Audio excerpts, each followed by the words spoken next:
A few months ago, a creator by the name of I Love Kim Possible a Lot tried to do a piece on DA games and Saberspark being like sexual deviants. I am going to do a video on that later.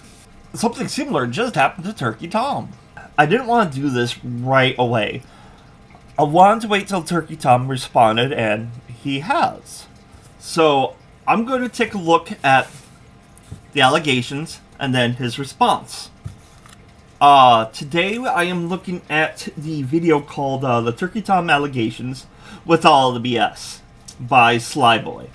Now the reason why I'm looking at this one is because it's like, since the allegations pop up, people are like, oh, Turkey Tom has turkeyed his last Tom. And they are so, like, flamboyant about it, and they are, this is the facts, and Turkey Tom is cancelled now. So, hopefully this guy has chopped down all the allegations into a nice, digestible little snippet.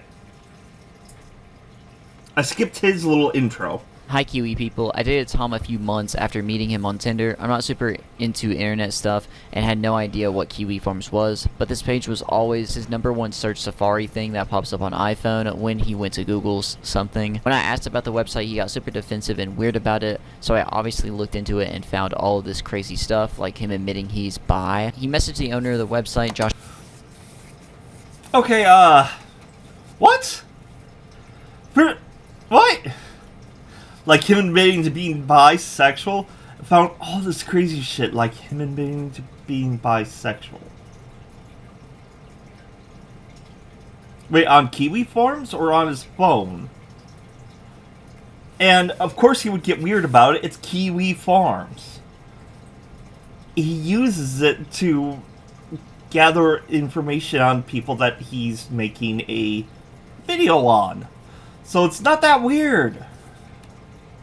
Joshua Moon to get the code to post here. Basically, I started to get suspicious about all the e-girls he's followed / interacted with, and he started raging at me.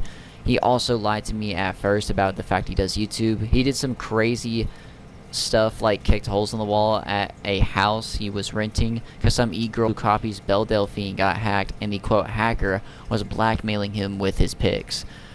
He can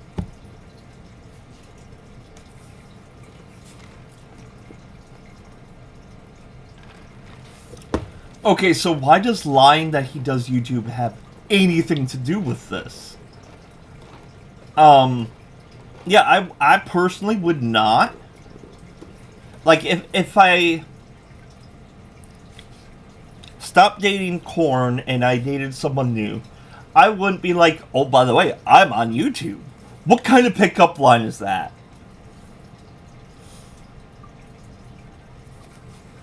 continued to talk with her after. Also, he was probably a fan of the e-girl, and that's why he's getting all upset with that. But he holds on a wall at a house he was renting because some e-girl who copies Bella Delphine got hacked, and the hacker was blackmailing him with his dick pics.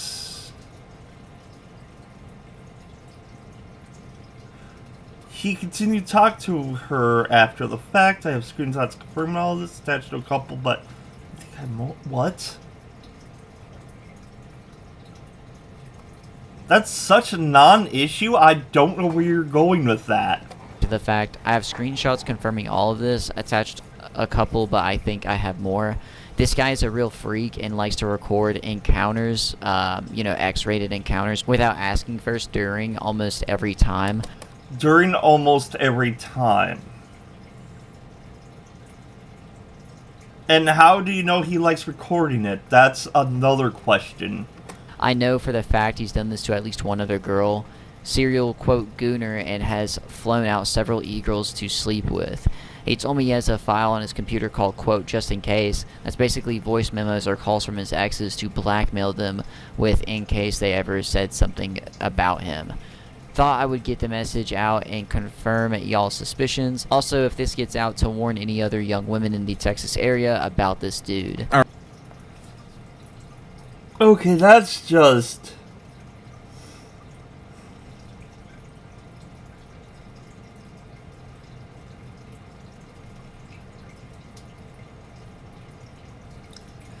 Okay, so recording without permission is a big deal. You've got mail.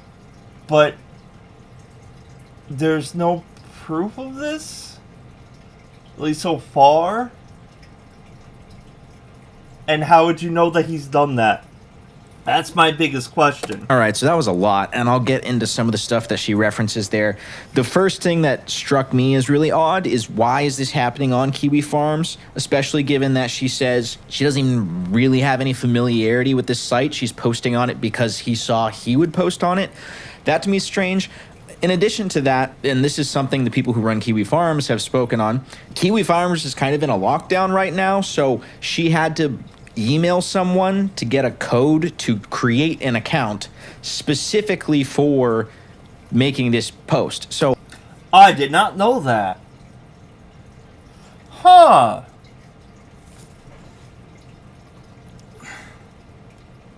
That is really suspicious. And she says she's not really online, but she met him through Tinder. And she has enough knowledge to know what YouTube is, and is upset that he didn't tell her he was on YouTube? Oh, it's really strange why she would go here and go through all the effort to go here as opposed to Twitter. Yeah, Kiwi Farms. That's where you go to, like... I don't know that much about Kiwi Farms. All I know is that a lot of people, like, try to expose other people, kind of make fun of them.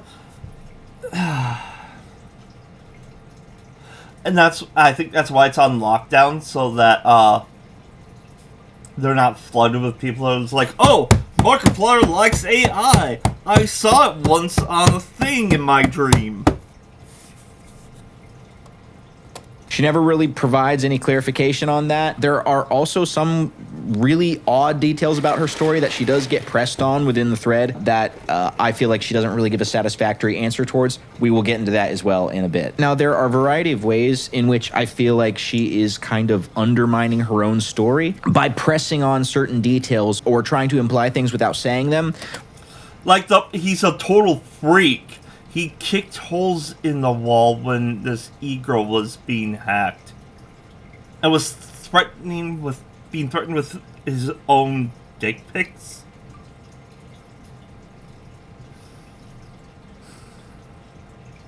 Personally, if that did happen, that's kind of revenge porn and blackmail. None of this is really adding up. Which kind of fall apart after further inspection.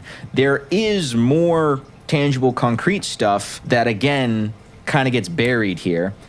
I also do want to, before we continue going forward, I do want to say, do believe in victims. Listen to them, and listen to them at face value with the tiniest bit of grain of salt. Just the tiniest. Not enough to where it's like you're questioning their, like, everything. But, listen to it. Does it make sense? Does it not make sense? How much... And I know a lot of people are like, oh, what does his penis look like? The person's not shoving it in their face, well, unless they're... Anyway. My point is... Believe in the victim first. Listen it out. Also listen to the other story. Other side. Which is what I'm doing here. And then come to the conclusion when you got more of the picture together. We'll get to that later on. She makes mention of the fact that he, quote, lied to her about doing YouTube, and brings this up throughout the thread, trying to kind of paint him as someone who is acting sketchy and seedy. However, after being pressed on this several times, she brings up that on their first date, he talked about doing YouTube. So it was really just in between matching on Tinder and whatever conversations happened before their first date that he wasn't forthcoming about that, which I feel like that's pretty normal behavior if you're pretty prevalent and known on certain internet circles. Yeah, like I said earlier, it's like you go on a date and the very first thing you say is not going to be, I'm on YouTube. You may not be comfortable just advertising that to strangers that you match with on dating apps. That actually sounds like the most normal thing to do, given that people might screenshot your profile and shit for clout. It's just not fun to have that just like shared everywhere. Speaking of which, in the screen... I think he has personal experience with that. I'm kidding. Screenshots that Sacramento supplies to the thread to prove that she did date Turkey Tom, she includes a screenshot of them matching on Tinder, which is strange because she says she didn't know who he was and he hid the fact that he was a big YouTuber. Yeah, his name was Tom.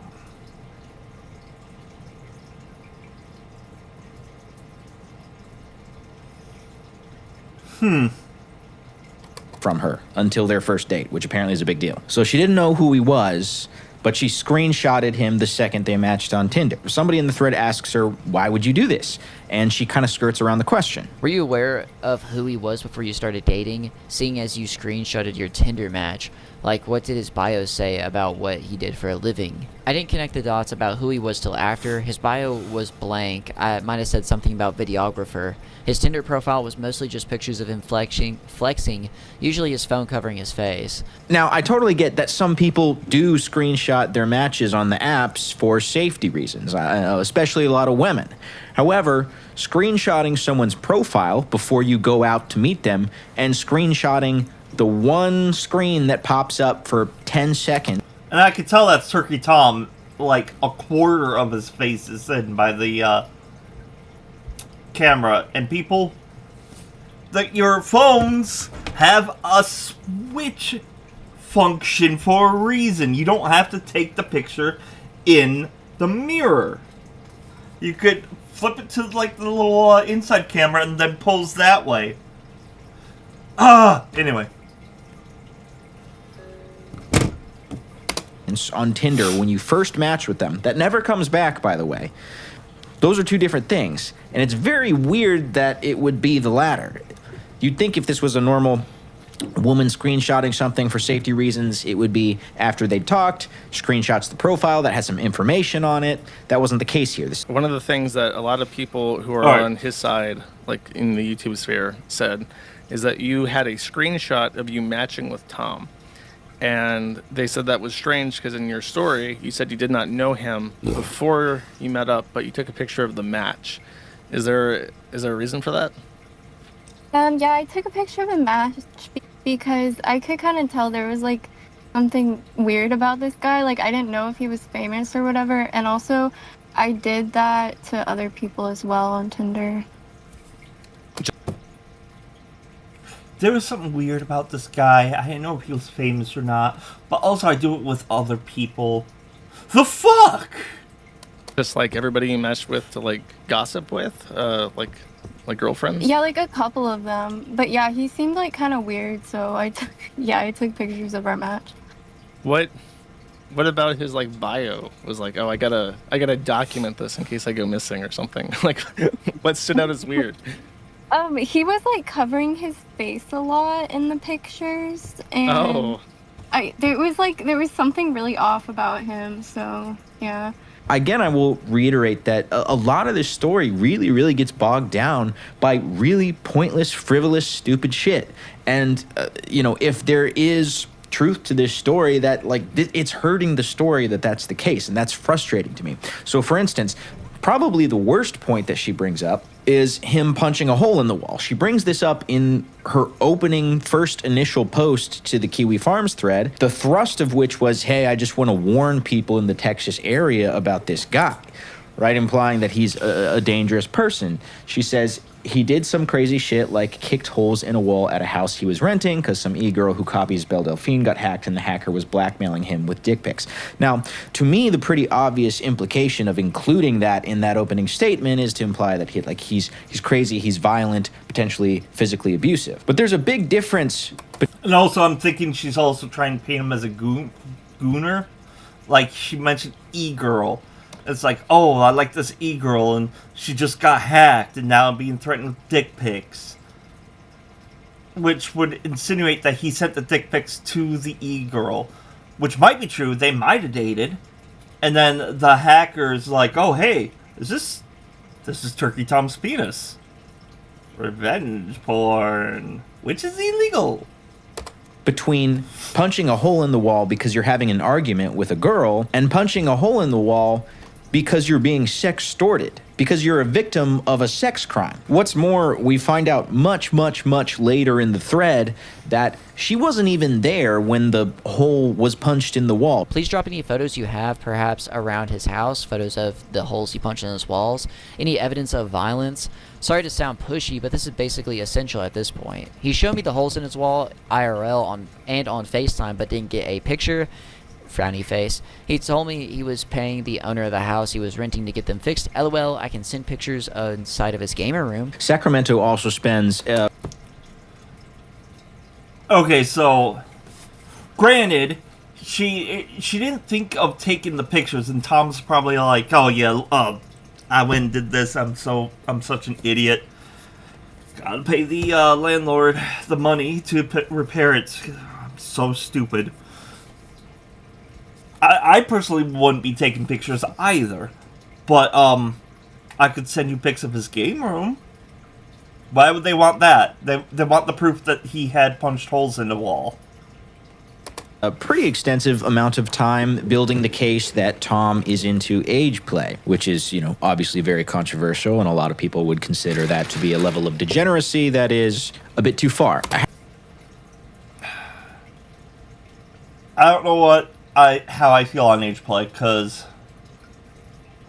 I know there's a lot of like role-playing kink out there.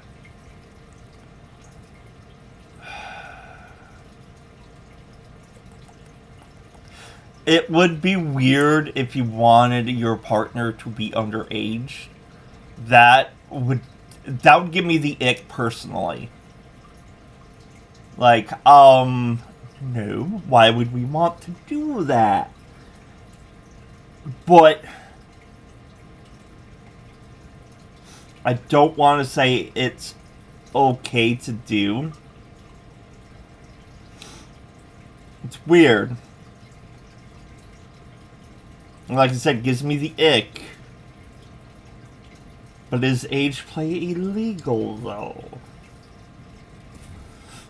However, most of her proof around this surrounds his romantic involvement at one time with a girl who is described as a Belle Delphine type. Someone asks, has he ever dated any of those age play girls? I saw him follow a couple a while ago. The girl he sent meat pics to and got hacked was an age play / Belle Delphine type of girl. I sent the screenshots about the blackmailer guy here earlier. He told me he was to meet up with her, but was too weirded out and went back home. Notably, though, in the very screenshots that she provides as evidence of this whole situation, Tom is explicitly saying that the whole kitty, childish vibe that this girl puts on is a little off-putting to him. More proof, girl he sent pictures to was an age player. Like, bruh, I don't even know what you're saying to me. She looks like a crazy person, dresses like a child. It's weird. It's okay, though.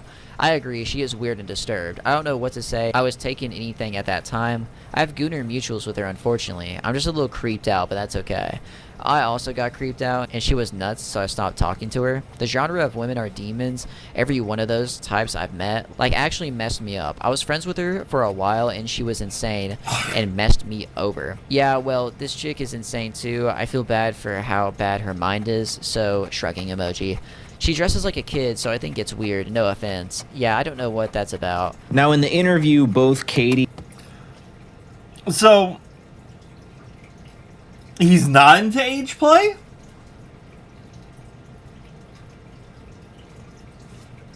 and Sacramento used the fact that Tom had purchased really kawaii type gifts for them, specifically Kuromi, which is like a Hello Kitty type. This, oh my god, this bugs me the most. It's like a girl's like, hey, by the way, I'm into My Little Pony. I really love the Friendship is Magic. Oh, okay. Go to Build-A-Bear. Oh, hey, I see they have some My Little Ponies, and I remember the girl talking about how she likes Pinkie Pie, so I'll just buy a Pinkie Pie plushie for her. Is that weird? I don't think it's weird. I personally think it shows that the guy is actually listening to you and has actually, like, took the extra steps to understand your fandom to the point where they can buy the precise character you like. Is that weird? I don't think it is. Why was this a thing that she brought up? Thing as evidence that he was, I guess, into age play and wanted the girls he was with to be, I guess, childlike.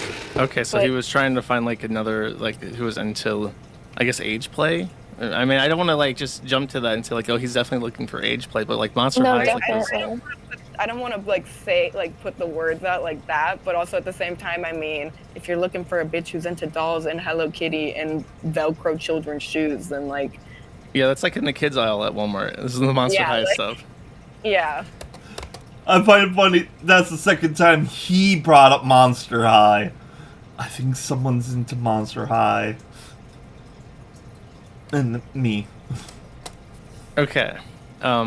So he would, I mean, that's what I was asking for. Like, did he give you clothes that was like, this is like saccharine light pastels and stuff?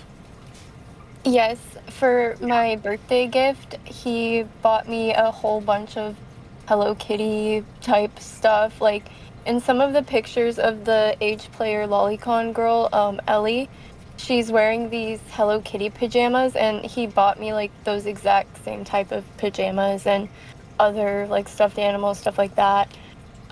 Yeah. But did you feel that the gifts, like clothing and toys and stuff, were weird, or did it feel... Yes. Okay, it did. Yes. Like all of it, like the clothes too. It was like, this is weird. Yes, because I never expressed any like interest in like, oh, I love Hello Kitty and I want more Hello Kitty stuff. Now, notably in the Kiwi Farms thread, she actually brought up the Hello Kitty, you know, the Kuromi gifts as something that she was excited about, or at least appeared to be excited about in a text conversation with her friend. I picture the stuff in a message I sent to my friend about, and the message says, okay, I can call you in a little whenever you're free. Yes, just call whenever I'm in the car. Okay. OMG, I need to hear about Tom stuff. He made me so mad, so bad. But he said he got me Kuromi stuff for my birthday.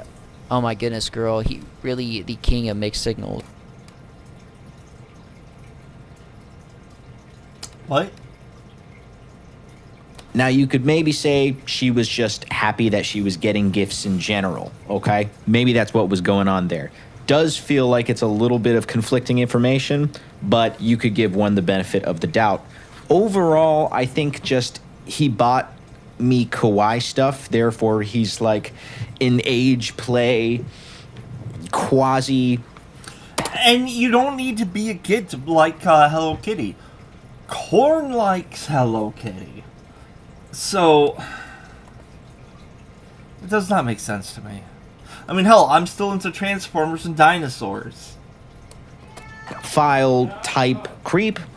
I feel like that is really flimsy and just bogs down this whole thing in a way that's unnecessary. Before getting to what I would consider to be the actual important claims, I just want to overview briefly the claims that were so absurd, I won't really give any time to them here. So, for instance, we spent a decent amount of time, both in the thread and the interview.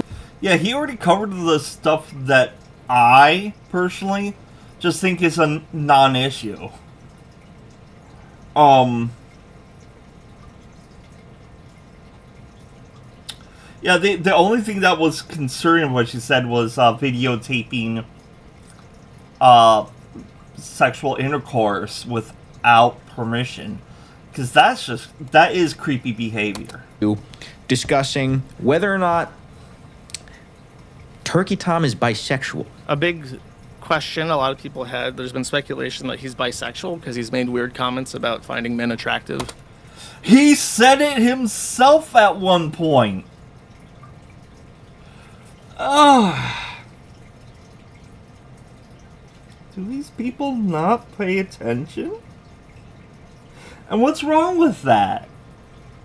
There's a lot of, like, bisexual people out there. And hell, majority of them could possibly be pan. Not caring who the person they fall in love happens to be. It's more like the romance rather than the sex. And there's nothing wrong with that. On his streams, did he ever come across as, like, hetero-flexible or anything like that? I say yes, in the sense that, like, for one, he said that weird thing about Destiny to me, and he was, like, hella obsessed with Destiny. Dioria, did he ever say, I hate that guy? No, I can't even remember him ever talking about someone named Nick or Nicholas. Yeah, not really. How big was his penis? Oh my god, Oh my guys. god, come on. What's that? You were abused, you say? Well, I just have one question for you. How big was your abuser's penis? There was also some time spent discussing the possibility that Destiny might have been wearing a butt plug while he was around Turkey Tom. What are the words coming out of my mouth right now? It's exactly this sort of tomfoolery that I think has been so frustrating about these particular allegations, or at least it has been to me. Going through the thread, there's even a portion in which the topic of discussion is what fucking bands Turkey Tom likes to listen to. So now that I've carved through some of the bullshit, let me be very clear about what the actual heavy allegations are. Okay, here we are. The actual allegations that are actually serious. Let's hear what those are. In my view, there are two primary allegations. One is that Turkey Tom, with his exes, would film adult encounters without permission. And two, that in most adult encounters that these girls had with Tom, he was very rough in ways that were unhealthy and damaging, to put it like.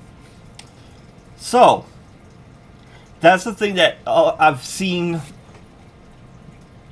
both sides, like people being like rough sex without asking first. It's like you gotta know the person's limitations before you can push them. And then on the other side, there's like, well, what's so bad about that? Which brings me to like the whole thing of like, how can sex be dangerous? You can really, really damage the woman from the inside. And in there, it's not supposed to be damaged like that. So, imagine if you're a guy taking a stick. Yeah, I wonder how many people, like, cringed when I just mentioned the stick as a guy. Imagine just, yeah, that would be painful. And it would be damaging on the inside, and you would be in intense pain. And also, I just want to point out, every time there's like an opening in the skin anywhere, there's a chance that bacteria and disease can get in there. It can get infected. I mean, that's one of the, shoot, it wasn't yeast infection that can happen. What was it? I can't remember now. But it's dangerous. It is very dangerous to rip anything open during sex, including the anus. Lightly.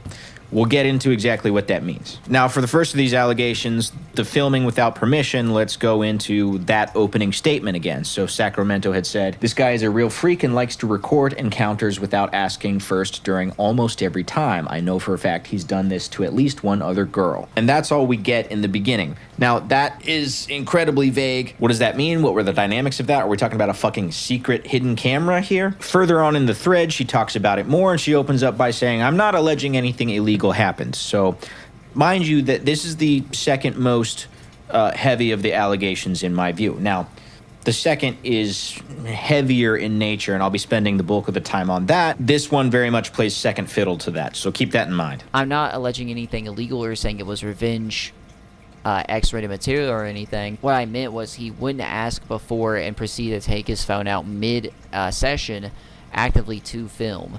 I sometimes wouldn't notice till like 15 to 30 seconds after he started filming. I have no idea if this is illegal or not, but yeah, he wouldn't ask before, reached out to an ex-girlfriend of his. He would do the same thing to her. Now, the detriment... Now, technically it is. Because that's called voyeurism, I believe. And, I guess it would depend on where you live.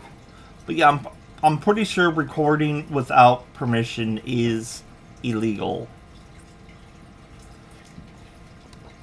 Of a lot of this row of allegations, to me, has been both girls involved are far too ambiguous about these situations. Obviously, something like this begs a ton of follow-up questions. Well, what was your relationship like? Was it one in which that was an expected component of...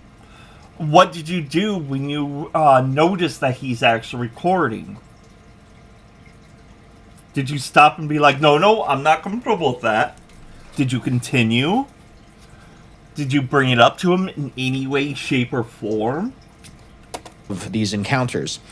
Did you say, hey, don't fucking do that? In the interview, the same girl details asking Tom to send her the videos he took, which, that as... Wait, so... Wait. Wait. He recorded the video, and the girl somehow has it? And still has it. What does that mean exactly? Adds a new interesting level of detail to this. Because if your partner is taking videos of you during these encounters, and then you are asking for the videos to be shared with you, I feel that that would be very strong implicit consent of the practice of taking said videos. Exactly. That does not make sense. However, there is other odd things going on here.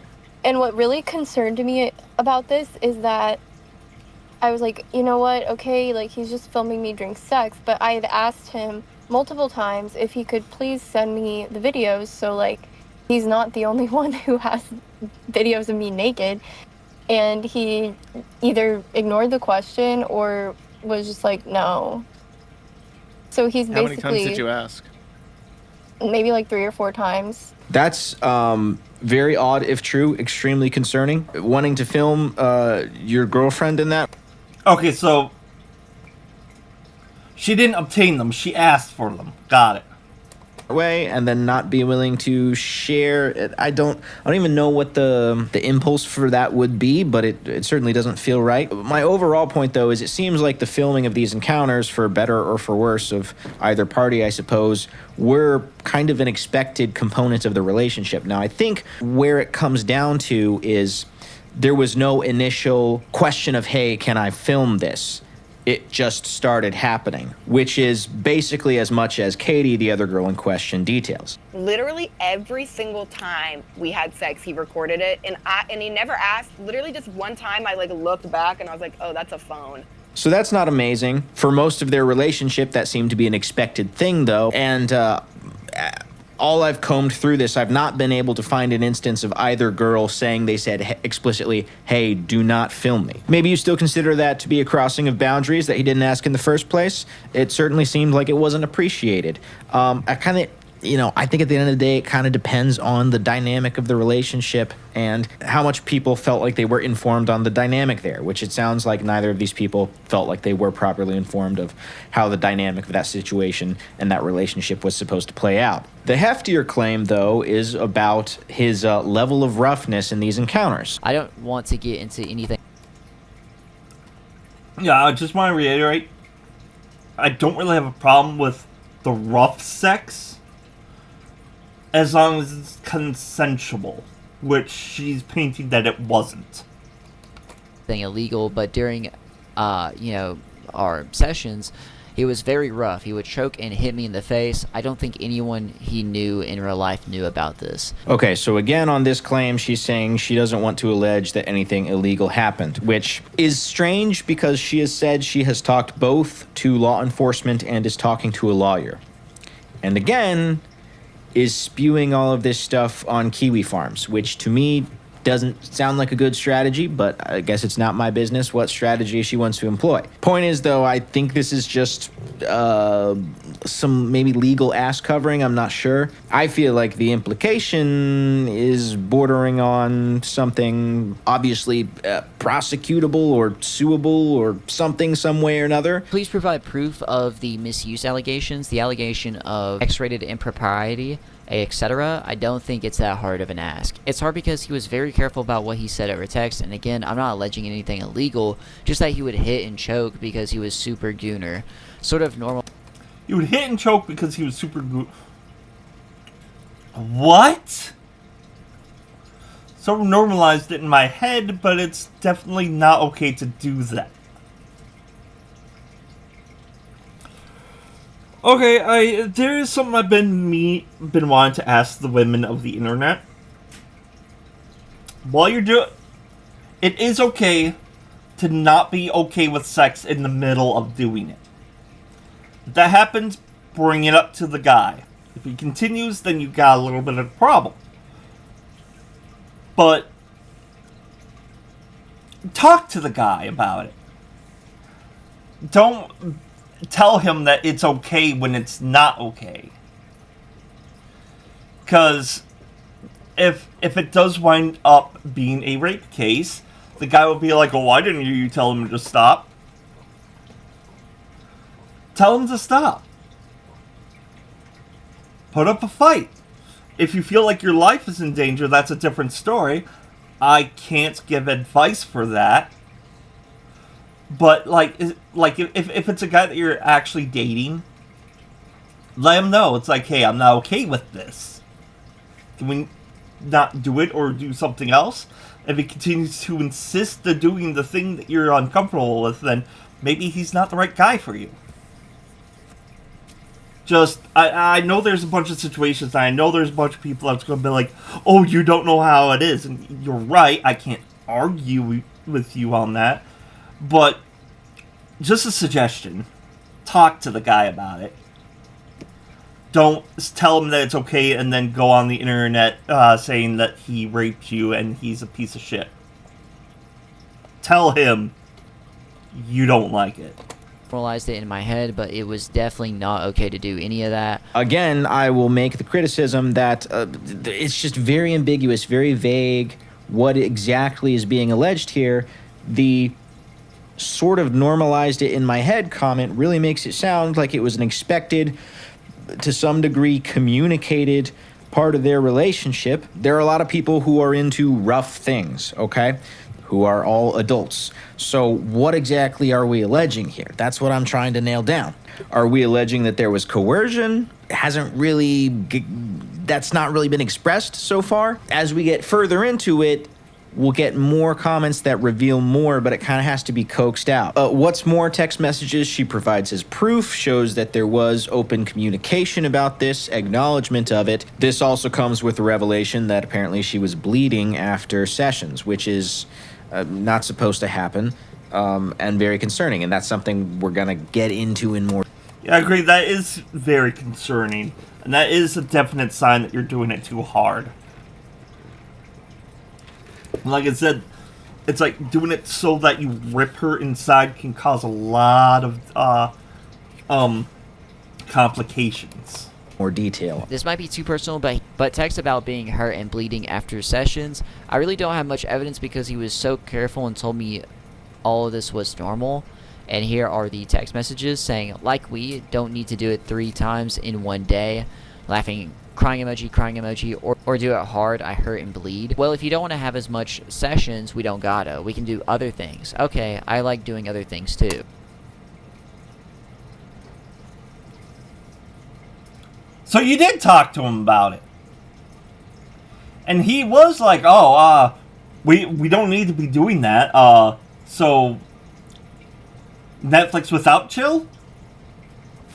You know... Now, a little bit further on, she makes the following comment: just gave into it after a while and told him I liked it, which makes this all really difficult. Really, at that point, all we're looking at in terms of this being a genuine allegation are, was there coercion involved? Well, correction.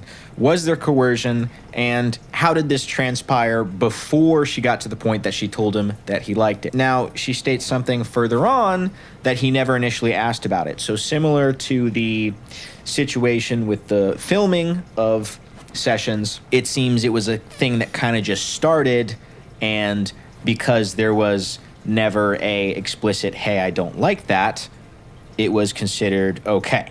Was this due to him being either uncaring or aggressive during, or was this a health issue you had? I have no health issues that I know of, never bled during anything before. It was the aggression. Just gave into it after a while, and I told him I liked it, but I bled almost every single time. He would hit and... This is why you don't do that.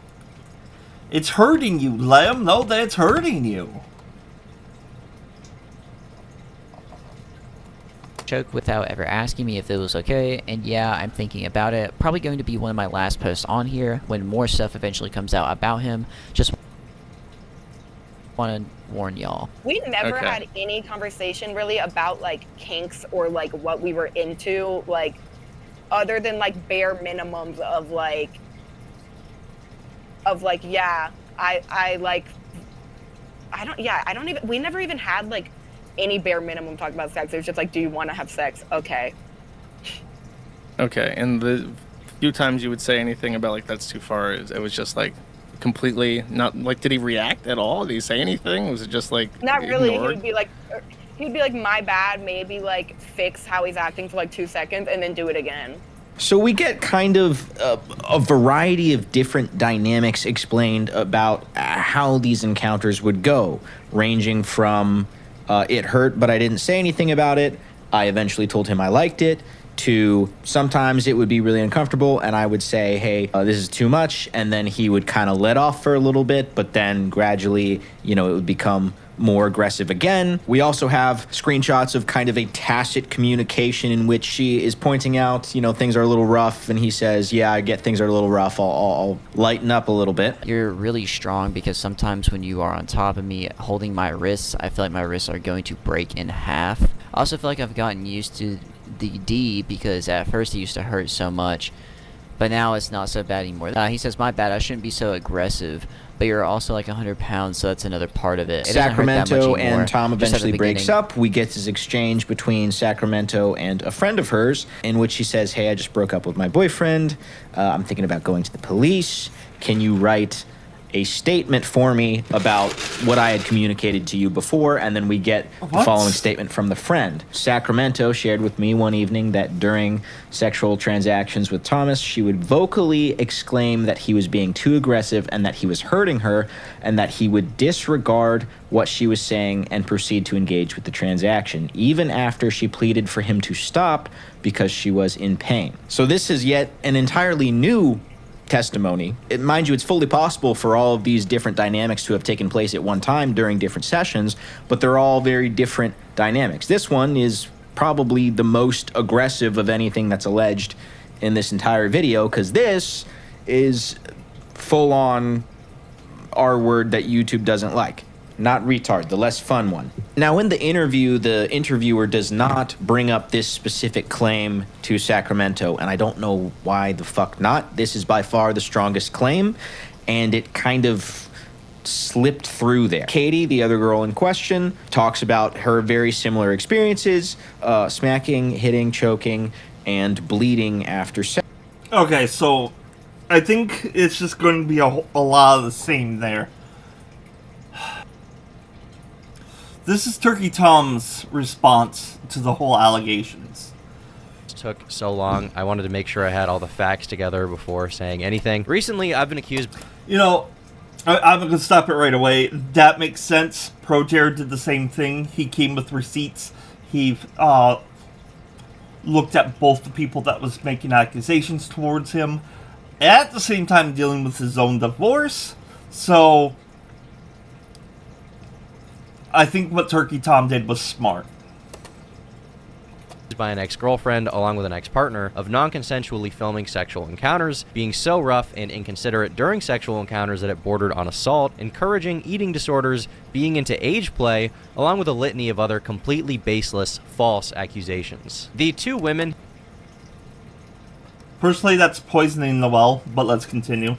Who are accusing me, Sacramento 89, real name Rowan, and Left 4 Dead, real name Katie, took to gossip forum Kiwi Farms to post the accusations, along with carefully cherry-picked screenshots to back up their claims. These claims aren't super difficult to debunk just because of the overwhelming amount of evidence I have on my side. Yeah, I think I practically debunked majority of them.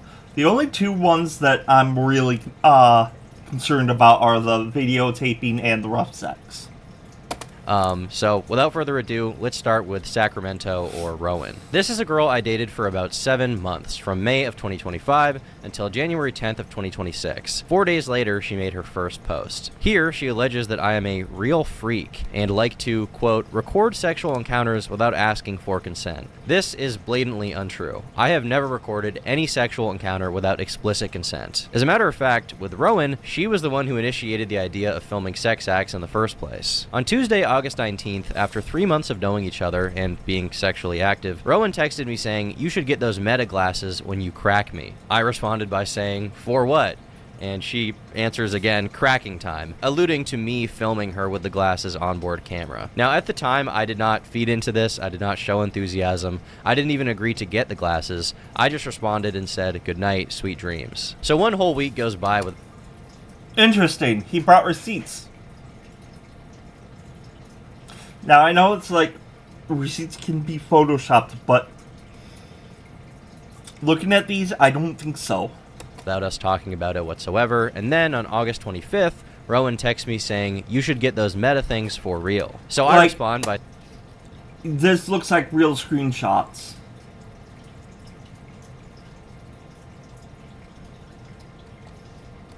saying, "I think I'm going to avoid filming anything involving sex for a while," showing that I am clearly not the person interested in filming our sexual encounters. She is. As you can see in the text, even when I say...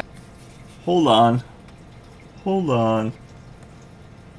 Okay, she's dropping the N-word the things here. For real. So I respond by saying, "I think I'm going to avoid filming anything involving sex for a while," showing that I am clearly not the person interested in filming our sexual encounters. She is. As you can see in the text, even when I say I don't want to film us having sex, she pushes the issue. Now, to be clear, we did eventually take videos of ourselves being intimate, but I was given explicit consent every single time. And on a few occasions, she even took the phone out of my hand and was holding it while filming us. To be clear, there was never a tripod or a hidden camera. It was always handheld, and in every single video, she was clearly aware of the camera, making eye contact with the camera lens. Also, on September 8th, Rowan texts me, I want to see that, not like the sexual thing, but if she's making eye contact with the phone, that indicates she knows that it's going on and she's okay with it. do miss it, though, in regards to our sexual interactions. She follows it up by saying, "Send the videos." Keep in mind, these are videos that she claims in present day were taken without her consent. She then goes on to say... And also the videos that she mentioned in her own thing that he's not sending to her. So that part of the story combines. And I quote, "I will watch them and keep them close to my heart," clearly indicating she has no problem whatsoever with them existing. I'm an extremely paranoid person when it comes to my personal life and my sex life and my dating life. As a public figure, I just like to keep my private life private. So Which would also be why he doesn't open up a conversation with someone new as, I'm on YouTube. I was very hesitant to send Rowan any sexual videos we had taken. However, I did send her one single still image from one of the videos where my face is obscured. I guess there was some lingering thought in the back of my mind that if her accounts were not locked down super well, and if she had been hacked, then the videos could have been made public. Now, like it happened to him before. there's an implication she makes a few different times that I'm basically blackmailing her with these videos. Somebody asked if you had any intention of getting any sort of like law enforcement involved, but I feel like you answered this where you just want to try to compel him to delete whatever he has on you, and that's like like the extent of your interest. Yeah. And if he doesn't, I don't know. I'm kind of confused about what to do, but we'll see. At no point anywhere did Rowan provide any proof of me threatening to release these videos of us having sex, or threatening to send them anywhere. So she has no reason to believe that I would ever release them. The idea that I, a person who makes a living as a public figure, would publicly release videos of me fucking my ex-girlfriend to get back at her is so insane. Not only would that incur reputational harm beyond belief, but also serious legal consequences. The only person who has ever sent an image of us having sex to anyone is, ironically, Rowan. Days after I broke up with her, she, without my consent, sent the only image she has of us having sex to the owner of Kiwi Farms. Here, listen to him describe it. Oh, and one other thing, I forgot about this, but you actually, Sacramento had sent me a picture that was like censored. Apparently the only picture that he would send you is one where his face isn't clearly visible in it, but you can, I can tell the desk, like his computer is moved onto the table, but I can still see like the monster is like on the cozy that's like on the table, like in the exact same position. So I can tell that's clearly his desk. I guess I just find it...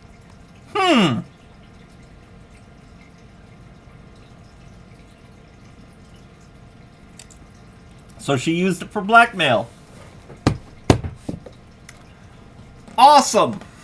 ironic that someone who's accusing me of blackmailing her with her nudes literally sent a picture of us having sex to a man that she has never met. Now, Josh recounts seeing this image and talks about how hard it looks like I was grabbing Rowan on the mouth, essentially using it as evidence to support another claim she makes that I'm too rough during sex, which I find very interesting because after I sent Rowan this photo, she texted me saying, "I like when you cover my mouth like that." Again, she texts me asking me to send her the videos, and she says, "Yeah, whenever you're not locked in, send the videos. It will fix me for about a week. Goon sesh." This is clear evidence that she has no problem with these videos existing. To this day, she has provided zero proof that the videos were recorded non-consensually, or that I was blackmailing her with them, or that I had any intention of sending them to anyone. Reason being, I never did any of those things. Yeah, she didn't... The only things that she showed kind of contradicted her own statements. In Rowan's interview, she claims that I never asked for consent to film these sex acts, and says that she wouldn't notice I was filming until 30 seconds to 1 minute into it. I'm not sure of an exact date, but maybe like 2 or 3 months into our relationship, he never asked me. He would just pull out his phone and record, and I wouldn't notice until maybe 30 seconds in a minute or a minute into it. Now, I obviously can't and would never show these videos to anyone, but in them, it's undeniable that she is staring directly into the camera from the moment the video starts. She never once questions why I'm filming or what I'm doing, because the reality is that every single time we recorded, I had explicit permission. Ask yourself, how could she possibly have never consented to filming when she's literally holding my phone next to her face as she sucks my dick? In the interview, she says that what really concerns her is that I wouldn't send her any of the sexual videos we took. I had asked him multiple times if he could please send me the videos, so like he's not the only one who has videos of me naked, and he either ignored the question or was just like, no. As I said earlier, I was paranoid to send these videos to anyone, even her, for fear of them leaking. Weirdly, in messages at the time, she seems to actually get it, saying, "I want to see them videos, goon time," before following up by saying that she actually understands why I'm scared to send them to her. Now we're going to fast forward to October 17th in our text, and Rowan says, "Do you ever go back and watch our videos?" And I reply, "Yes, I do sometimes, actually." Rowan responds that she's thinking about that right now, and then says, quote, "Need that big white cock." It's also kind of strange to me that at the time she referred to them as our videos, but in the present she's claiming she doesn't even want them to exist. On November 6th, Rowan asked me why I never ask her for nudes. I say I have a bunch of videos already and that's why. She does not express that she has a problem with me having the videos. She doesn't complain about it. She doesn't say they were taken without her consent. In fact, throughout the entire relationship, she was sending me nude photos of herself unsolicited every single month. Why would you send nude photos of yourself to someone you think could use them against you? Rowan? Alright, I'm willing to believe that what he has is the real screenshots. I mean, like I said, it is possible to doctor them. But the fact that she doesn't have much screenshots of the text, and apparently they've been talking back and forth, and what she has said versus what he's saying, it's making a lot of sense. It's like she pulled out bits of truth and stretched them to fit her narrative. Personally posted dozens of screenshots of our texts, and not a single one shows her bringing up any of the videos being non-consensual. Another interesting fact is that during our breakup, she texted me a pros and cons list, which she apparently had written about me on... Wait, what? Sweet sometimes, dates are nice, try to make it work, funny, pays for meals, makes me feel secure, muscles. Chopped in the face and thinks we're matched in looks? Cheated on ex, follows his friends around like a dog, seems depressed all the time. No surprises, takes hours to respond, so dry and vague, rarely compliments me, doesn't leave his house, online all the time, no hobbies other than gym or video games, talks about other women lustfully in front of me.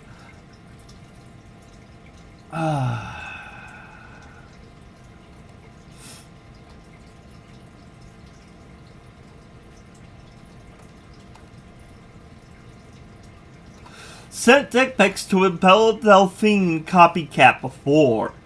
What?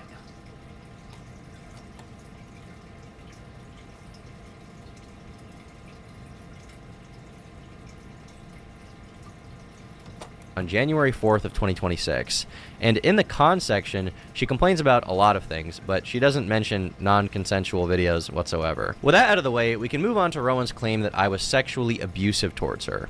In that same pros and cons list, Rowan wrote, "Says he likes hurting me during sex and making me bleed." This also reflects her public claims about me, but the great irony is that I never even said this. She did. On September 14th, 2025, Rowan sent me a text saying, quote, "I'm such a freak. I like when it hurts and bleeds after. Something Wong." In one of her public-facing posts about me, she posts an interaction which reads as follows.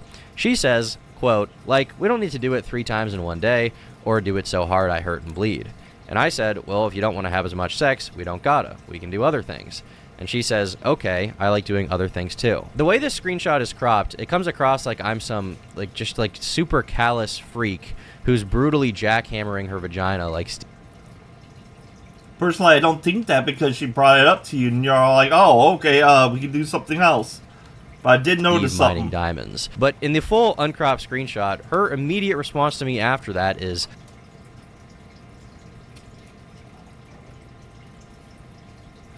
Yeah.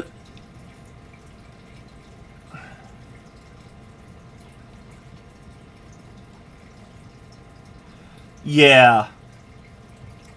"I'm a freak. I say this, and as soon as I see you, I'm going to be freaky again. I can't resist." In the interview, she elaborates on this even more, specifically claiming that she would bleed almost every time we had sex. Okay, and you would bleed the Yes. same? And you didn't stop? Yeah, I would bleed almost every time. This is just blatantly untrue as well, and it's easy to see by going through our text messages. On August 17th of 2025, the day after my birthday, Rowan and I were planning to go to Mass, and she wanted to have sex with me. So she texted me saying, "Tom, I started my period." I was driving, so I couldn't say much, but I replied by saying, "That sucks, I'm 40 minutes away." She follows up by asking me if I mind getting my sword bloody, and I say I'll be okay. So if it wasn't already clear, she's asking me if I'm okay with getting blood on my dick. Why would this be something she's even asking if every time we have sex, I'm making her bleed? Keep in mind, this is months into us going out and being sexually active, and she's still worried that the idea of bleeding during sex would gross me out. Now, as soon as she began posting about me, people were naturally perplexed by her claim that she was bleeding from sex every single time.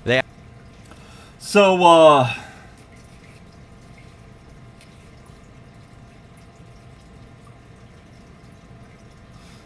So, did he make her bleed or not? Asked if she had some kind of medical problem, and she says, "I have no health issue that I know of, never bled during sex before. It was the aggression. Just gave into it after a while and told him I liked it, but I bled after almost every single time." I feel like most of this statement has already been dispelled, but even the smallest detail of no medical condition that I know of is also false. On September 24th of 2025, Rowan texted me saying that she's going to switch from her current birth control, Nexplanon, to the pill because she has month-long periods that cause her to bleed. So, regardless of sex, Rowan... Wait. No! Had that issue before. Because sometimes she would, my ex, would bleed a little bit, even though she was not on her period, and we were really worried about what was going on. Turns out she's allergic to copper, which the IUD was using. TMI, I know, I'm sorry. But could it be mistaking what's going on, or she did say the message like, we don't have to do it 3 times a day, or even to the point where I bleed? I think she's being hypothetical with that statement. But even so, Tom was like, "Oh, okay, we don't have to do that then, if it's too much for you." Admittedly bleeds for an entire month at a time. One of Rowan's main criticisms is that I'm too rough. In fact, she describes our sexual interactions as intense, violent aggression every single time. I genuinely did think that he would maybe change and stop being so aggressive, because he told me before that he would like kind of chill out, but he never did chill out, and it kept being the same very intense, violent aggression every single time. She also alleges that I hit, choked, and beat her without asking, essentially painting me as an abusive partner. Unfortunately, I did still stay with him, and I know a lot of people seem to have a lot of questions about that, and honestly, you were completely correct to question my judgment as to why I stayed with him, even though he was, hitting and choking and beating me. There's this idea she's trying to paint that in the relationship, I was constantly pushing this rough, violative sex onto her, and even though she didn't like it and was being abused, she stayed with me. I've seen some people question her saying things like, "Well, if you hated it, why didn't you just leave?" But realistically, sometimes I've seen people, it's like, well, if he's being abusive, just leave him. But women sometimes gets in a situation where they absolutely cannot leave. And it's called coercion, abuse, entrapment. But it does not sound like he entrapped her. sometimes people do stay with abusive partners, and I don't want to invalidate their stories through my response. The real reason that she didn't leave is because she loved having sex with me, and throughout our entire relationship was constantly begging me to validate her fantasies. In this first screenshot here, she expresses that she is a real freak and says that she wants me to kidnap her, even saying, "I want to be tied up, taken to the woods, and pounded. So maybe there's something wrong with me." I respond by saying that we should not have sex in the woods, and she says, "You nervous?" Right here in this next one, Rowan says, "I yearn to be manhandled and led across a dark room." That's why I like you. I reply saying, you are like a dungeon person. And she says, you are big like a caveman and I feel small next to you. In fact, anytime I wanted to have more loving, slow, I guess sensual intercourse with Rowan in the bedroom, she actually had a problem with that. I remember one specific instance where I was being more slow and sensual, and I remember her whispering in my ear saying, I want you to pound me. And that's probably why on June 5th, 2025, she texted me saying, I need to get face fucked for an hour. And I replied by saying, damn, exams suck. On June 7th, she texts me and says, So who's the real freak? God damn.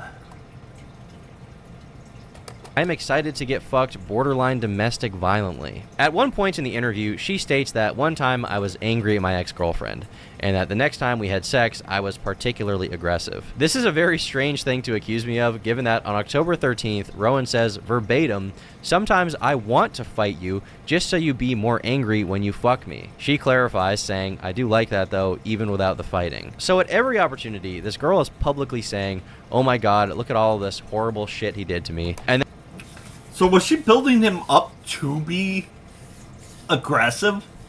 So it's like, oh, be aggressive to me, and then later saying that he was aggressive and that was a bad thing? And then she's texting me that she wants me to kidnap her, tie her up, and pound her in the woods. And if anyone is putting up any resistance to that, it's me. She once again lies about weird little things in the interview. Oh my god, that is just... This is so bizarre. So far what seems like they broke up and she got mad, and so now she's spreading lies that are seeped into truths.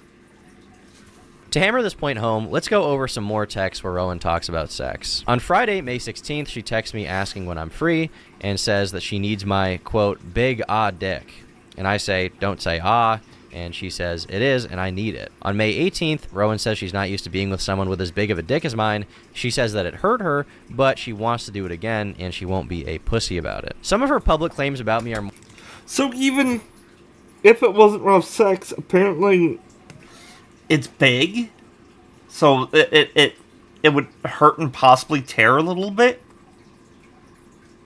So even if it wasn't like rough, like angry sex, it still tears, and he even brings up and she's like, it's fine. More desperate and weird than others. Like she complains that I didn't eat her out. Like, he never once ate me out, but he would demand that I would constantly suck his dick. And, like, yeah. But here is a text message of me directly telling her, look, I'm a selfish lover. And she says, it's okay. I like sucking dick more than getting eaten out. I'm a real freak. Despite her acting like I am a like sexual degenerate, repeatedly doing sex acts she doesn't enjoy. And it's like repeatedly like demanding that I suck him. It's like you were the one that's constantly being like, oh, I want to suck that.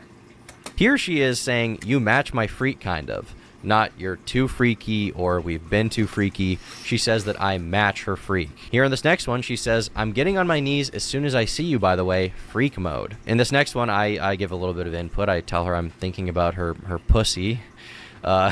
And she responds to me saying, you gonna tear it up or what? Now, my question for you in the audience would be, do people who are into slow, romantic, candlelit sex describe intercourse as their pussy getting torn up? I would say probably not. After I say happy birthday, sweetie, for her 21st, she says that all she wants for her birthday is my big, white cock. In this next one, she texts me saying, I miss feeling like I'm going to break in half, not gonna lie. In this next one, she says, I like when you make me choke on it. So she just brings up a lot of like, oh yeah, I love it rough, I'm a real freak. I'm going to skip ahead a bit. Picks tomorrow. On October 26th, we've read this one before, but here she says, next time during our epic rape time, you can tie me up. I say, you mean consensual sex? And she follows it up by saying, You know what I mean, Tom, rough sex. Once again, these are really weird messages to be sending to someone that you now claim is sexually abusing you on a weekly basis. Now that evening, the evening of October 26th, we can see that I hang out at Rowan's house and I sleep over. Then there's a text that shows that I'm leaving and mentioned that I took my friend to the hospital. On October 27th, she says that she hopes I'm doing well. She loves me so much. On October 30th, she says that we'll be married in 2 years. October 31st at 12:30 in the morning, she texts me and says, I had a nightmare you broke up with me. Oh my God. Foreshadowing? Oh, red flags are popping up. It's like, oh, we'll be married in 2 years. My handsome husband. Oh, I had a nightmare that we broke up. It's like, she's having issues with it. I'm not a psychologist, but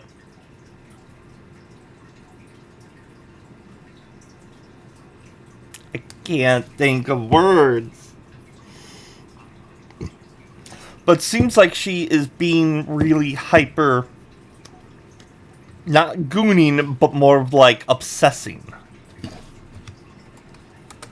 She then says that I should cut a hole in my Batman suit for my dick. On October 31st in the afternoon, she says, oh, Tom, I yearn for the big white cock. On November 1st at 1:20 a.m., she says, up? No good night? I love you? Yeah, it's fucking over. I tell her that I'm falling asleep, and she says, you was madly in love with her and not me. I'm gonna kill myself. I tell her, good night, I'll see you tomorrow, and I hate it when they're all like, oh, you break up with me? I'm gonna kill myself. I can't imagine a life without you. It's like, you had a life without them. Stop trying to, gaslight this person. And I then say, do not say anything like that ever again. Now, for a little more context on this specific message and what she's talking about here, during our entire relationship, she was extremely insecure about the fact that before I was with her, I had lived with a girl, and she wanted me to basically show more commitment in the relationship than I was willing to show, as far as like moving physically closer to her. And at a few points she suggested that we move in together, and I said, you know, it's just too soon. We're not really ready for that. I don't think that makes sense after dating for just a few months to move in together. So that's the context of this. She would constantly bring up shit and compare herself to my ex or ex-sexual partners in general, but more red flags. And the fact it's like, oh, we should move in. It's more of like, we should live in the same place so that I can have more sex with you. That's not a reason to live with someone.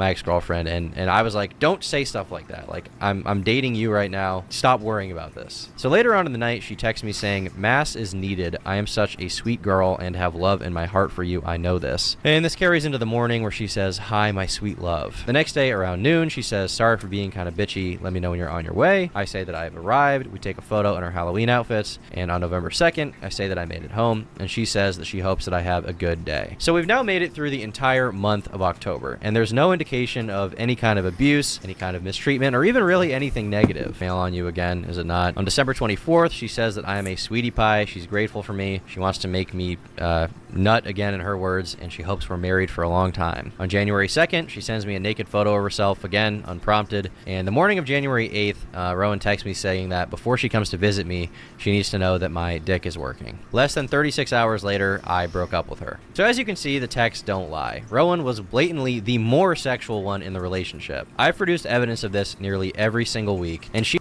In fact, Tom can go and say that she was aggressively sexual. But before now, he hasn't. That's because Tom's an actually decent guy from what I can tell. I don't know him personally, but he seems like a decent guy from what I'm observing. She didn't produce any, because there isn't any. But apart from the idea that I filmed her without her consent, and apart from the idea that I was a sexually abusive partner, she actually made some other claims as well. So yeah, those were the two major things I want to get cleared up. And it seems like they have been. He's got their texts, We know that's like the only thing that he sent her, she sent to the Kiwi farms. So it's just... Let's continue. Oh, another claim she made is that I encouraged her eating disorder. Yeah, he would. I told Oh him yeah, the very eating early disorder bit. I completely forgotten about that. Yeah, eating disorders are not good. And it could be, like, either extreme. So it's like, it would be shitty if Tom would be like, oh yeah, just don't eat anything, become skinnier. I mean, we see what, oh, what's her name?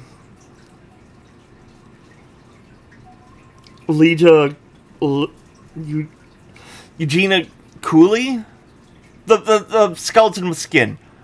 You see how bad that is for her. on like, hey, like I've struggled with eating issues in the past, and I'm kind of still trying to gain some weight and make sure everything's okay. And he would tell me, oh, I love how skinny you are. I like how small you are. You know, like I love how your body is like skinny, and like just say all this stuff that was incredibly hard to hear. This is also a pretty serious claim, and if true, would undoubtedly make me a pretty fucked up guy, but it's just not true. Here, I directly discourage her eating disorder, even giving her advice on gaining weight, and I say starving yourself is very bad for you. In this next screenshot, she says she used to be thick, but she self-nuked. I say you look the same more or less. I guess you lost some weight, but I think both are attractive. In this next one, she says that she feels skinny fat. I say I don't agree, and I say that working out is good. In this next one, she sends me an image that says nothing tastes as good as skinny feels, and I say that's a sickening image. What the hell is now, for those skinny who don't fat? know, this is like a... No, what? I feel skinny fat. I'm sorry, I don't mean to mock people that have this. I can't imagine that. Is it like you still think you're fat when you're skinny?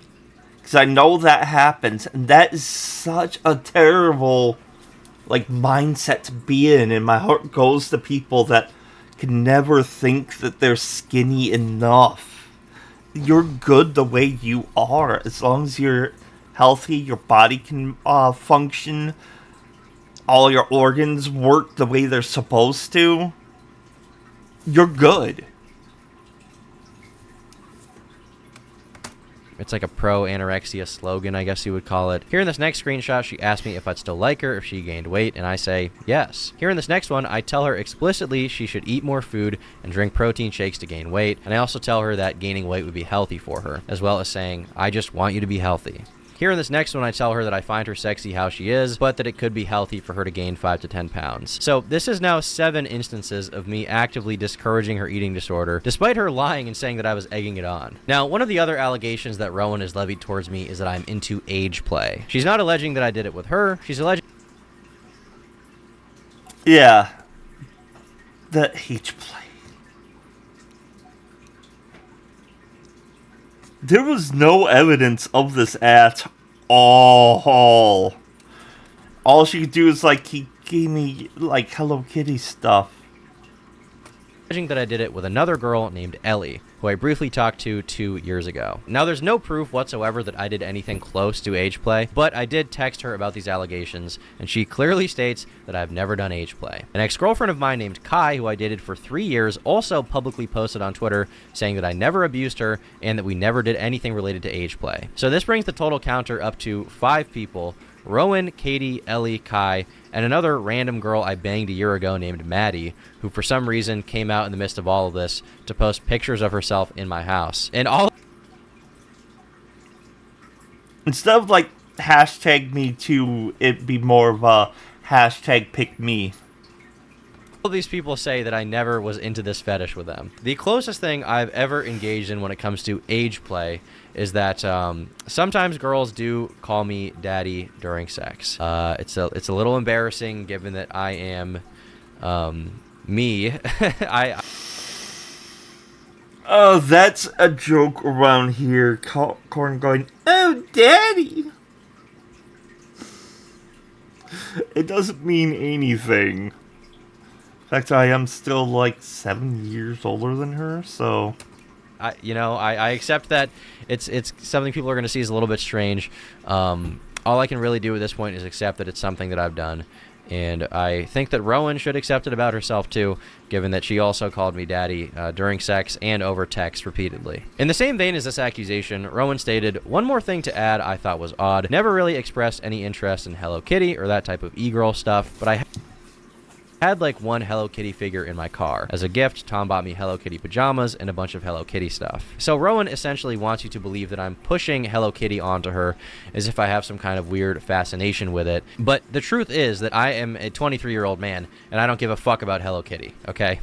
The only reason I bought her anything Hello Kitty themed at all, which was once by the way, was because she frequently expressed interest in it. Here she is sending me a photo with a Hello Kitty figurine next to her printer. Here she is sending me a photo with a hand-drawn and colored Hello Kitty image on her wall. Yeah, she made these herself. And here, in regards to her decorating my room, she says, "No Hello Kitty?" with a frowny face, and I say, "Correct." And something interesting about these texts is that she shows that she has a poster of the movie Lolita on her wall. I wonder what the movie Lolita could possibly be about. This film is about a middle-aged professor who is sexually attracted to adolescent girls he calls nymphettes. He rents a room in the house of a young widow to get closer to her 14-year-old daughter, Dolores Hayes Lowe, whom he calls Lolita. Obsessed with the girl, he eventually gains control over her after he takes her cross-country with him. Rowan even says that I should watch this movie, to which I reply that I feel like it's a movie adult men aren't supposed to see. In this next screen...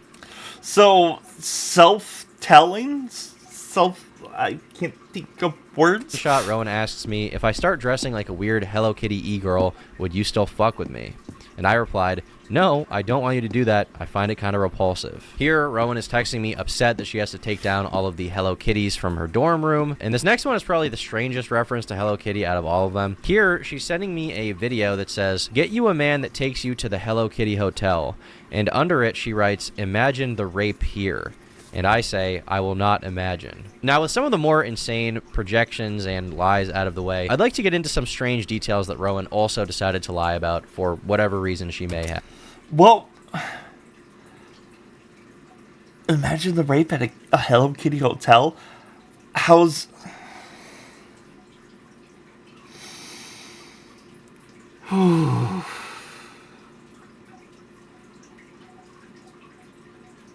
How would that enhance it at all?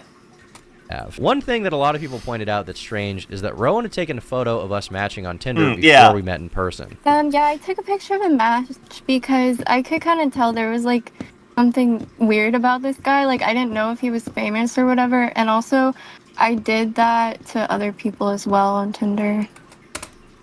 I want to reiterate the way she said that. It's like, I didn't know if he was famous or whatever. I also did that to other people on Tinder. It's like, she knows that it's going to come up like, oh, you knew that he was famous? It's like, no, I didn't know him. It was just a weird vibe I got. But I hooked up with him anyway. Just like everybody you meshed with to like gossip with? Like girlfriends? Yeah, like a couple of them. But yeah, he seemed like kind of weird, so I took pictures of our match. She's also stated repeatedly that she's not a very online person multiple times throughout her testimony. But the wild thing about this is, Rowan had sent me a message on my YouTube connected Instagram all the way back on February 21st of 2024, 15 months before matching me on Tinder, where she said, "You have to do a video on this crazy guy on Twitter who only has like 3,000 followers, but this man is a menace." I even confronted her about this when we first hung out, because I found it very strange that she lied to my face when she first met me and said she didn't know who I was. I said, "Hey, I looked at our messages on Instagram and saw you DM me over a year." So she did know who he was, saw him on Twitter, saw that they matched, and she's like, "Oh yeah! Screenshot that, bitch." And creepy stalker fangirl vibes are coming out now. It's all fits. She was obsessed with fucking an internet celebrity. A year ago. Rowan said, "Oops, yeah, I'm sorry. I didn't want to tell you, but I watched one of your vids a while ago and thought you were cute, but I thought it would be awkward." I responded, "That's okay, I was just surprised." She replied, I know I probably look crazy. I said, I mean a little bit, it's okay. I just wish you told me, that's all. She answered, I didn't want to because I thought it would be weird. I'm sorry. Kinda lied about some stuff. I was like a niche internet micro-celebrity on Twitter for a little bit too. I'm chronically online and didn't want to admit it, lol. I've gotten better about it. Once again... So she knows what Kiwi Farms is, and that's why she messaged them like I said earlier.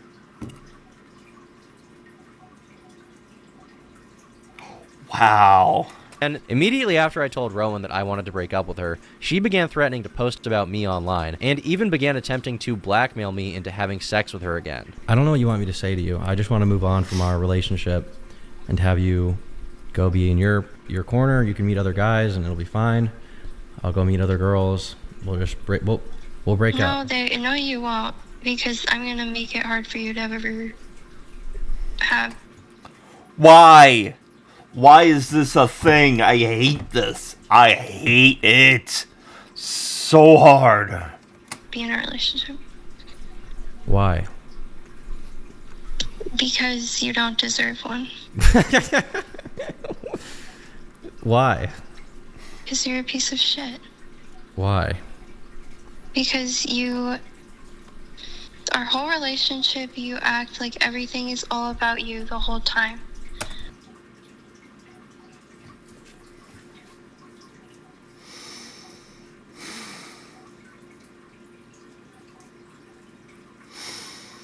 According to the text, you were being a sexual deviant.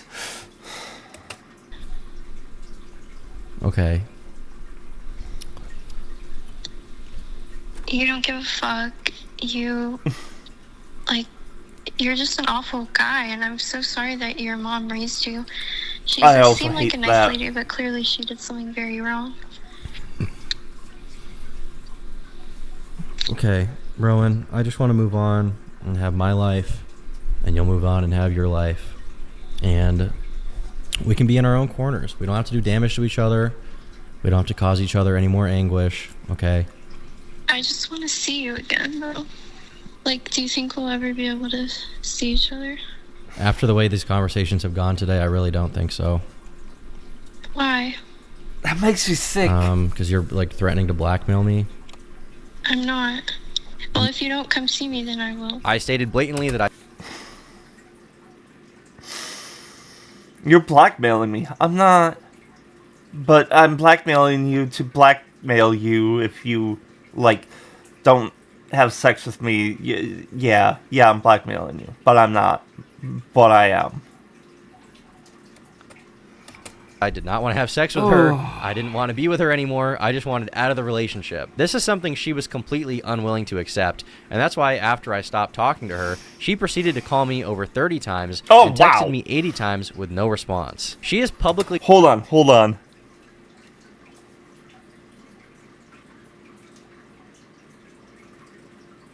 Proceeded to call me over 30 times and texted... You need to apologize. Also, I need $900 back from my flight to Maine because it was a waste of money, apparently.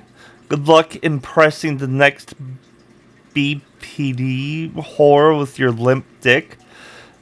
According to you, that wasn't a limp dick.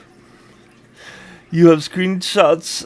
I have screenshots of you talking about Ellie and how your dick pics were going to be put all okay. You're really such a... Okay. Tell your friend from Dallas to... I don't know what that means.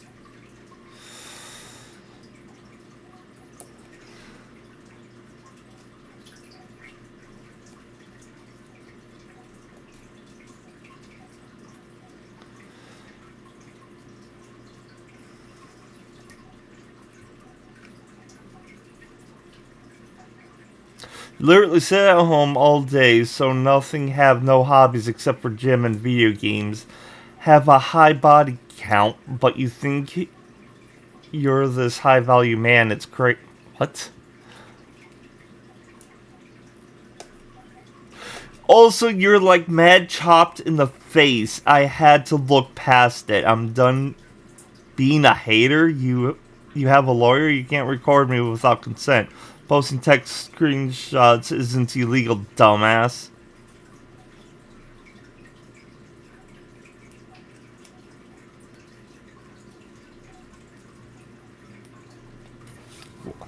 Okay. me 80 times with no response. She is publicly claiming to be a victim of sexual abuse while begging me to fuck her again. Like, you've done all this, like, weird shit. Like, I don't like it. Like, you're so weird. You treat me badly, especially during sex. And, like, over the phone, I just listed everything that he had done wrong. And he was like, well, you can leave me if you want. And I was like, yeah, I think I'm gonna leave you.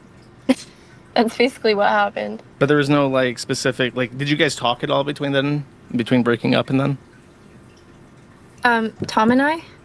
Yeah. I don't believe so, because I blocked him. Even this detail is also so insane. While it is true that once she started to lose her mind, I did stop talking to her, she continued speaking at me, alternating between begging me to forgive her for breaking up with her, saying she wanted to have sex with me again, and sending me psychotic text messages filled with lies that she came up with once I dumped her. Now, with Rowan dealt with, the next person I'd like to address is Clorox Katie. Katie's a girl I had a brief sexual relationship with 2 years ago, and she began posting about me on the same day as Rowan. Now, back when we were hanging out, she flew all the way from California to Maine to hang out with me twice. In the interview, she describes her time with me as the worst experience of her life. And then you fly back, and how did that go? How long did you Horrible. That was the worst experience of my life, I think. And she also took to the floor. Why would you laugh? It's like, oh yeah, it was the most horrible. Oh, you'll love it. It's a good story. It was the most horrible time of my life. Oh yeah. Him to make some posts about me. Yes, Tom is extremely harsh during sex. I've been down the kink roads in my life, and how he acts is actually just evil and almost sadistic. Not even kinked up, just actually a Patrick Bateman type gooner. When asked how things between us ended, here is what she had to say. I just truly thought he was a cringe f*** who definitely was going to beat me later if I stayed around. We only had a 2-month fling, but even my insane ass was scared of how he acted, and he was also just stupid. I hated conversation with him. He was just extremely weird to me and also evil as fuck during sex. Naturally, people asked her why she hadn't reported me to the police, and her response was, I thought about the police and looked into it, but again, it being across my own state lines and in Maine, it would have had to been filed there, and I lived on the opposite side of the country, so it just didn't seem feasible. You do realize you can file things online now. I don't know the process of that, but from my understanding, it's a thing. These claims are once again so absurd to me that the best way to dispel them is to just look through our messages together. In these 2 DMs, you see that Katie comes to visit me for the first time on January 20th and leaves on January 23rd. She comes to visit me, she says she's excited, she then goes home, and after leaving my house the first time, she immediately texted me saying, I had so much fun, Tom, you can kidnap me whenever.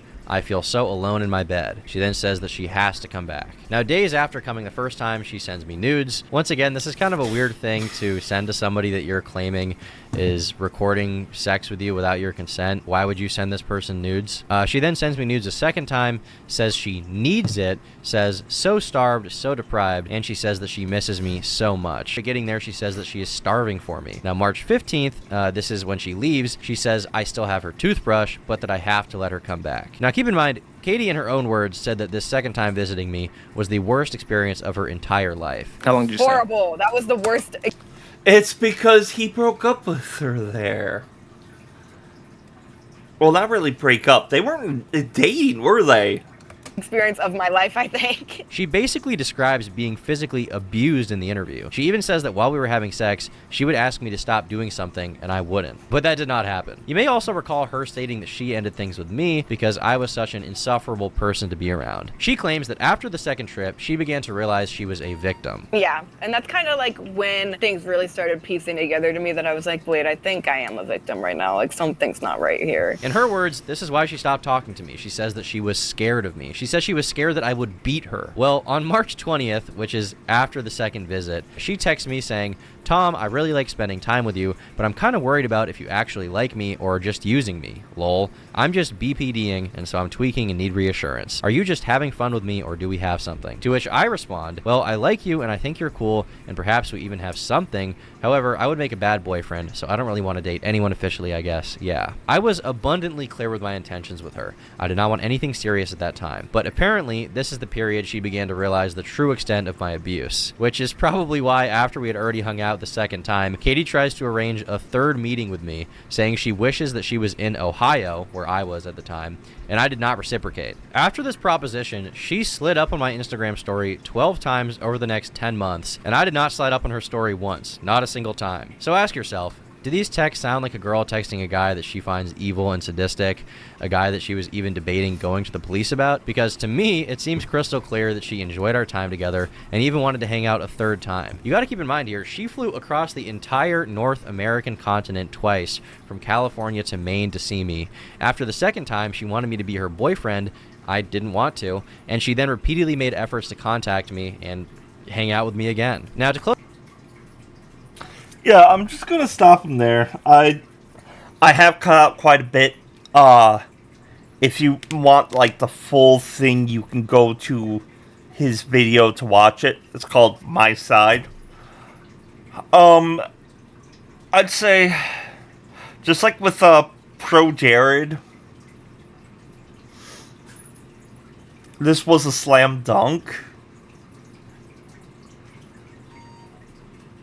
I actually fully believe everything that Turkey Tom had said.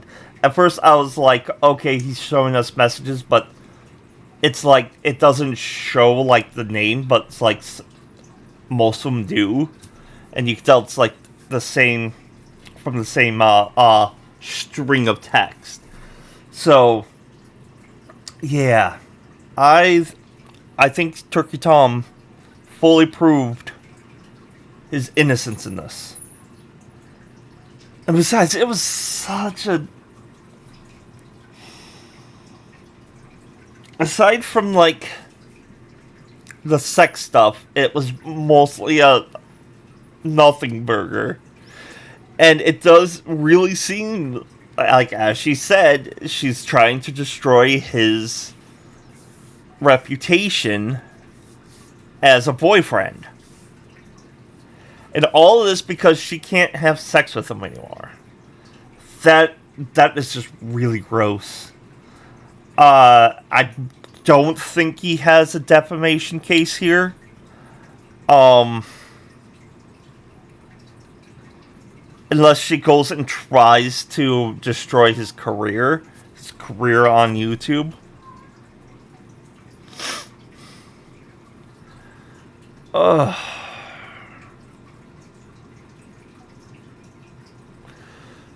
But yeah, I get tired of these, like, attempts at cancel culture.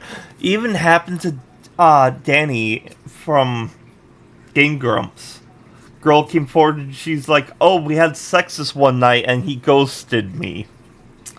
Danny replied with, yeah, it was one night stand. What did you expect?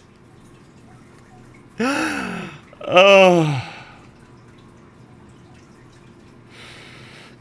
People, sex happens, and it doesn't have to be a binding thing. Sometimes it happens once. Sometimes it happens for like a month, and then not at all afterwards. It happens. It doesn't have to be like, oh, you had sex with me, now I'm your wife. And it's behavior like this that chases off your partner. So girls, stop being so... Not girls in general, like everyone. I'm just saying... These type of girls that's like constantly texting like, oh my god, I want your penis so much. It's like, just stop. Don't obsess over it. Do look forward to it. I'm not saying it's like just stop being sexual. Just don't be so pushy and coming off so cringe and creepy. So that's my take on this whole situation. I'm glad that Tom took his time and actually found all the texts to prove his case. This is how this should be.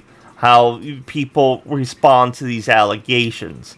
Come back with receipts, and if you don't have receipts, at the very least, tell your story, but not while bashing the other person. Because I've seen it's like, well, I hit you in the face, but you kicked my dog, so I'm innocent.